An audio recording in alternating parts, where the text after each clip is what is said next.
waxay sahlaysaa in jubba oo aan fala oo bad qabto ay wax dhisato hadiise laakiin sidaad u hadlayso anoo dhaawac wataan imid iyo anoo meyd duudsanaan imid iyo adoo meyd duudsanad ka baxay adiga oo muxuu ahaay dhaawac wataad ka baxay cid qabiil xoog ku qabsan kara male umana malaynay qabiilkaaga inuu isku raacayo qabiilaad Soomaaliyeed oo fara badan qabsada ee deegaankooda sheegta dadkaaga isku maraacayeen waa dad ahal oo xigma waa dad aqli badan waa dad walaal jecel kaliga waaye waxa qaba arintaas Axmedow anigu waxaan kugu talinayaa inaad nagala qayb qaadato sidii loo badbaadin lahaa 100 mar baan ku sheegay in sidii loo badbaadin lahaa jubbooyinka xal ku furan ay tahay sida inaad nagala qayb qaadato adigoo Soomaali ah noo adoo Kenyaati ah noo adoo Ethiopian adoo Soomaali ah oo shreer jubbooyinka jubbo waa digi kartaa dadka degan jubbooyinka dad soo dagay iyo dad muxuu ahaay ku dhashay inta way leeyihiin wax dadka kala faquuqa ma ah waa digi kartaa shakhsi muwaadin Soomaaliyeed aad tahay Axmed ka qayb qaado sidii muxuu ahaay aad ugu qayb qaadan karto inaad badbaadiso dadka oo aanan ka ahayn xoog iyo qoriyaan haysta waa ku xukuma dawladda federaalka oo caga jugleyna dawladda beesha caalamka oo caga jugleyna waxaas waa laga soo ilbaxnimadu maanta waxay taagan tahay adduunyada buqcad jarwa cid aad u hanjabi karta male qof aad garaafo gaarsiin karta male haddana 7 kiis ayaa ku taala maxkamadda qaranka Soomaaliyeed maxkamadda sare ee maxkamadda muxuu ahaay dalka garsoorka dalka waxa ku yeel 7 kiis oo kiiskii nabadoonkii jareer weyn oo kamid yahay oo kiiskii oo kamid yahay Suldaan Rashiid oo kamid yahay oo kiiskii dadkii baabuurta aad ku daba xirtay ku daba jiiday ay kamid yihiin Axmed waad is ogtahay waxa kaliya ku dhimo waxa weey inaad adiga naftaada disho wax ku dhimin oo kala ma laha aniga ma ogoli inaad naftaada disho waa ka naxaya kaale cadaaladda hor imow ka garbax dadka ku haysto kaale dadkan wax badbaadinayo ka badbaadi ilaa iyo hadda toobadu waa ku furantahay inta kadib Axmed waxaan leeyahay oo aan hadalkayga ku soo goobaya islaan baa hadda ka hor 2 gabdhood ayaa canug isku qabsaday markaas ay dhahay anaa dhalay sheekha loo geey yaqaadi wuxuu yiri waa idin kala gooynayaa canugan to walba qaar ha qaadato tii hooyadii wax dhashay waxay dhahday kala gooynin iyada si golaha badbaadada iyo midnimada ee jubbooyinka ma ogolo Jubbaland oo aanfi iyo dhibaato ay ku dhacdo waxay aaminsan yihiin intay ku dhicileed aanfi iyo dhibaato in si xal iyo xalaal oo xaq ah ee lagu kala baxo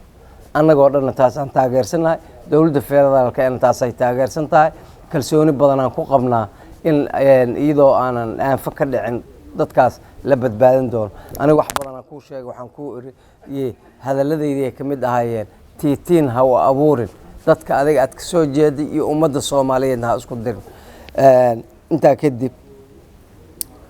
qabsashada Kismaayo aad qabsatay waxa weey Kismaayo awalba shabaab ahayd haddana qofkii labaad oo shabaab aad ahayd waad ogtahay adiga afkaaga ka qirtay in gudoomiyihii ku xigeenkii al-shabaab aad ahayd shabaab qabsaday shabaab ka qabsatay no big deal laakiin waxaadna ogeen inaan neeva aan golo laga dhisin dawlad goboleedna laga dhisin waayo baarlamaankii 9aad waad ogtahay warqadeedii aan hayaa qaraarkii baarlamaanka 9aad in la diiday waad ogtahay baarlamaanka golaha baarlamaankana waa waxa ugu sareeyay ee dalkana sharci dejin ee ugu sareysa waad ogtahay baarlamaankii 9aad bishii May inuu diiday waana qaraarkeedina oo yeelo waa lagu keenayaa dadku qanciis waa tii oda xasan intuu soo baxay wixii aad u sheegtayba oo ku yiri maanta laga bilaabo madaxweyne baarlamaanka warkiisa iska dhaaf Axmed sharcadiid ha noqonin markay waxaad ku doodaysaa waxa weey dastuurkii la baarmay dastuurka ilaa shaloo hadalkaada waa dhageysanay dastuurkii la baarmay oo dastuurka ka weyn in baarlamaanka go'aankiisa aad diidaa qayaanada ka weyn maxay tahay oo dalkan aad ku qabsan leeyahay dawladda federaalka dastuurkeeda ayay dhowreysaa waxaan dastuurka dhowreyn waa adig u hoggaansan qaraarkii labaad ee qaraarkii baarlamaanka hadda qaraarkii labaad aan soo saarayna fadhiga baarlamaanka markuu yimaado Axmed oo ama diid ama ogolow ciidamada Kenya oo jooga waan ka saaraynaa dalka oo aad rabtay inaad olaka aad ka dhigatid waan ka saaraynaa dalka mooshinkiisa wuu yeelaa u soo dir kuwii hadda kuugu imaanayay jubba kuugu imaanayay kismaayo kuugu imaanayay u soo dir ha ka difaacana anaana aqrinayo weliba Axmed runta aan usoo sheegno gobolkaas xanuun badan naga wada haayo aan wada badbaadin haddaad diido adoo dhafarsan adoo ilxun adigoo aan lagu eegi karin sharciga isku soo qabanaya waan lagu horkeenaya dhuxusha aad dhoofinay jooji dhirta aad dhoofinay jooji iskaraabka iyo berihii dalkan ow lahay oo aad dhoofiyo hoyso jooji Axmed waxa lagugu soo gaaro boobka jooji wallaahi dembiga baad isku sii badinaysaa intaa kadib maxkamadda Axmedow kiisa ka yeela aniga daahir jeeso ayaa kiiskaas furay kalkiisa anaana kuuga mudacay kuna horkeenay waliba marqaatiyaalka iyo dadkooda allaahis iyo gabdhihii ciidamada ay kufsadeen adaa mas'uulka ah ciidanka wixii haleeyo ciidankaaga wuxuu haleeyay adaa mas'uulka gabdhihii kufsadeen wixii oo dhan dadkii soo tarxiishay deegaankooda aad ka soo tarxiishay wixii oo dhan waa yeelaan kiiskooda maxkamadda u yeela kaala ka garbax waa haddii nin caqiide leh aad tahay qof garbixi kara haddaad tahay kaala garbax dowladda federaalka waxba ha wacag jugleyn dowladda federaalka uma baahno inay muxuu ahay adiga kula mudacdo inay adiga muxuu ahay wixii aad tiraahdaa ay wax ka dhahaan uma baahno no arrintaas dowladda federaalka maadayday leedahay waxay wadataa jadwal ay wadataa oo goboladaas inay muxuu ahay ku badbaadaysa ay rabto golaha badbaadada ee hadda la dhisay muxuu ahay jubbooyinka dowladda federaalka waa la shaqeynaysaa muxuu ahay qof kasta oo doonaya in muxuu ahay inay badbaado Jubbaland rabana waa la shaqeynayaa anaga xildhibaanada federaalka hadaan nahay waxaan diyaar u nahay cid kasta oo dadkaas badbaadinaysa inaan la shaqeyno Axmed waxaan ku leeyahay dadkaada ku soo noqo far dheeraad ha noqonin maalin walba idaacad ha taagnaan Kenyaati waxba kuma qaban karaan Kenya waxba kuma qaban karaan ciidankooda